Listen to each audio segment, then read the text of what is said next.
Salam alaikum. Je vais vous montrer comment on peut déterminer la matrice associée à une forme quadratique. Voici les deux exemples. En réalité, c'est le même exemple. Mais pour l'exemple à gauche, j'ai pris le vecteur x, x1, x2, x3. Pour l'exemple à droite, j'ai pris le vecteur x, y, z. Pour déterminer A, je dois déterminer les coefficients A et J. Le premier coefficient A11, c'est le coefficient de x1 au carré. Ici, dans cet exemple, le coefficient de x1 au carré égale à 1. Pour le coefficient A22, le coefficient A22, c'est le coefficient de x2 au carré.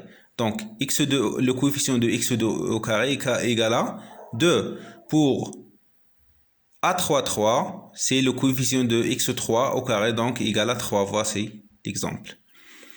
Pour les coefficients, ou bien les éléments A12 et A21, puisque la forme est quadratique, alors elle est symétrique. Donc, A2 et A21 égale à le coefficient de x1, x2 sur 2. Ici, le coefficient de x1, x2 n'existe pas, donc égal à 0. Pour les éléments A1, 3 et A3, 1 sont égaux parce que la forme est symétrique et égale à le coefficient de x1, x3 sur 2. Le coefficient de x1, x3 égale à 2 sur 2, donc égale à 1. Et ainsi de suite. Donc on détermine la matrice A. Pour déterminer la forme bilinéaire de cette forme quadratique, donc on utilise cette expression. Donc la transposée de x fois la matrice A.